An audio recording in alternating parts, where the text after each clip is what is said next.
The mission is to preserve Annville's history, to remember our stories, I think. Also to preserve Annville's buildings, to keep them looking nice, you know, and enjoyable.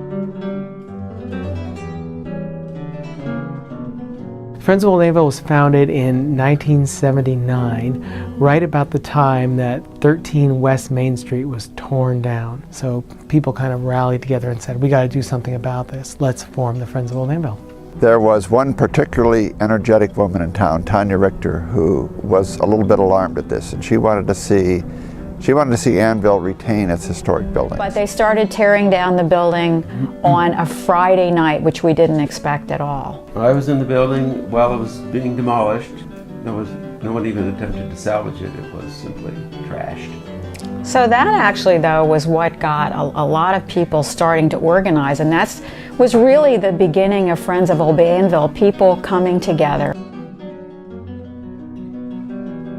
The next thing members did was to do a survey of all the historic buildings in Annville, and then they submitted that to the National Register of Historic Places. So each of the properties was cataloged. We interviewed people who owned the homes, determined who lived there throughout history.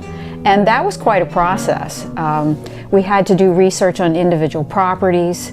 We had to make sure that the numbers were correct. So you have to do all this research, and then you have to take it to the state, and they have to approve it. And it's amazing that we qualify, and we do so because they looked at us. We're a linear community that you can look and trace the history of Annville from the 1700s up through the 1930s. So you can trace the history of a small Pennsylvania town by just looking at its buildings, which is pretty special. The train station was another project of Friends of Old Annville. In about the year 2000, the late 90s, we moved the old Annville train station, which had been purchased by another township and was used in another area. And when we did a fundraiser where people could buy a brick that encircled the train station. And now we use it for our meetings. There's lots of organizations that are struggling with the same issues in terms of getting people involved.